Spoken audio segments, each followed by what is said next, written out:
ಇವತ್ತು ನಾವು ಕ್ಯಾಪ್ಸಿಕಮ್ ಎಣ್ಗಾಯಿ ಪಲ್ಯ ಮಾಡ್ತಾ ಇದ್ದೀವಿ. ಇದು ಕ್ಯಾಪ್ಸಿಕಮ್. ಅದಕ್ಕೆ ಬೇಕಾಗಿರೋ ಸಾಮಗ್ರಿಗಳಿವು: ಶೇಂಗಾ, ಜೀರಿಗೆ, ಅರಿಶಿನ, ಗರಂ ಮಸಾಲ, ಹುಣಸೆ ಹಣ್ಣು, ಕೊತ್ತಂಬರಿ ಸೊಪ್ಪು, ಬೆಲ್ಲ ಮತ್ತು ಕೊಬ್ಬರಿ. ಈಗ ನಾವು ಈ ಕ್ಯಾಪ್ಸಿಕಮ್ಸ್ಗಳನ್ನ ಹುರಿಯೋಣ.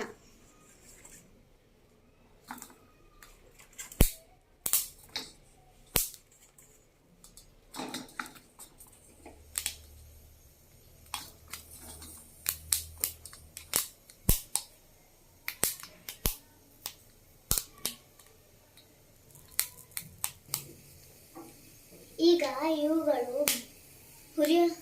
ಹುರಿದಾಗುವಷ್ಟರಲ್ಲಿ ನಾವು ಈ ಎಲ್ಲ ಸಾಮಗ್ರಿಗಳನ್ನು ಗ್ರೈಂಡ್ ಮಾಡ್ಕೊಂಡು ಬರೋಣ. ಈಗ ಕ್ಯಾಪ್ಸಿಕಮ್ಗಳನ್ನು ಹುರ್ಕೊಂಡಾಯ್ತು, ಮಸಾಲೆನ ರುಬ್ಬಾಯ್ತು. ಈಗ ರುಚಿಗೆ ತಕ್ಕಷ್ಟು ಉಪ್ಪು ಸೇರಿಸ್ಕೋಬೇಕು, ಮತ್ತು ಗುರಾಳ ಪುಡಿ ಕೂಡ ಸೇರಿಸ್ಕೊಳ್ಳಿ.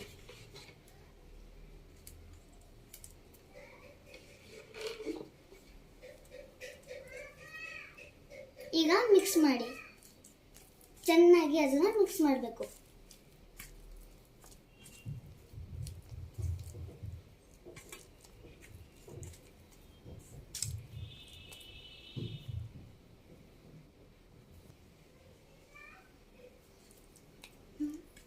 ಈಗ ಮಿಕ್ಸ್ ಮಾಡಿದ್ರನ್ನ ಕ್ಯಾಪ್ಸಿಕಮ್ ಒಳಗೆ ತುಂಬ್ಕೊಳ್ಳೋಣ.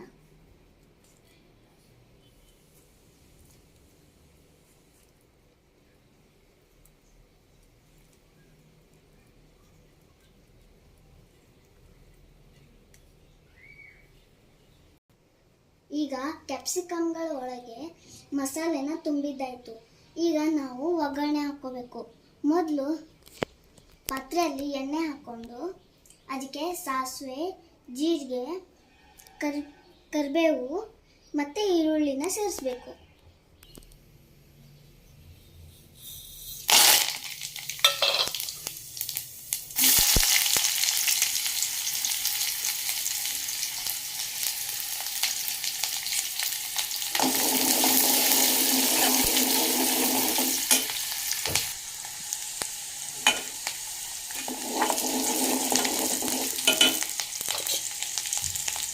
ಈಗ ದೊಣ್ಣೆ ಮೆಣಸಿನಕಾಯಿನ ಹಾಕಿ ಮಿಕ್ಸ್ ಮಾಡಿ ಅದನ್ನು ಮುಚ್ಚಿಟ್ಬಿಡಬೇಕು.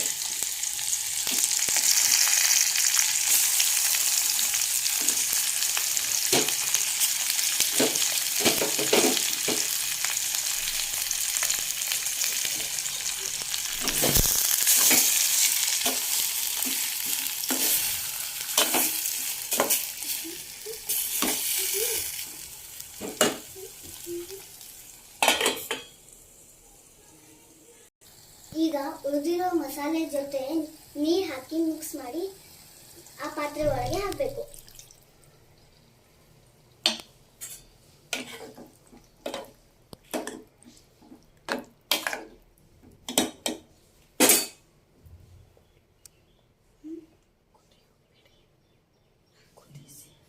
ಈಗ ಕುದಿಸಿ. ಈಗ ಕ್ಯಾಪ್ಸಿಕಮ್ ಎಣ್ಗಾಯಿ ಪಲ್ಯ ರೆಡಿ ಆಯಿತು.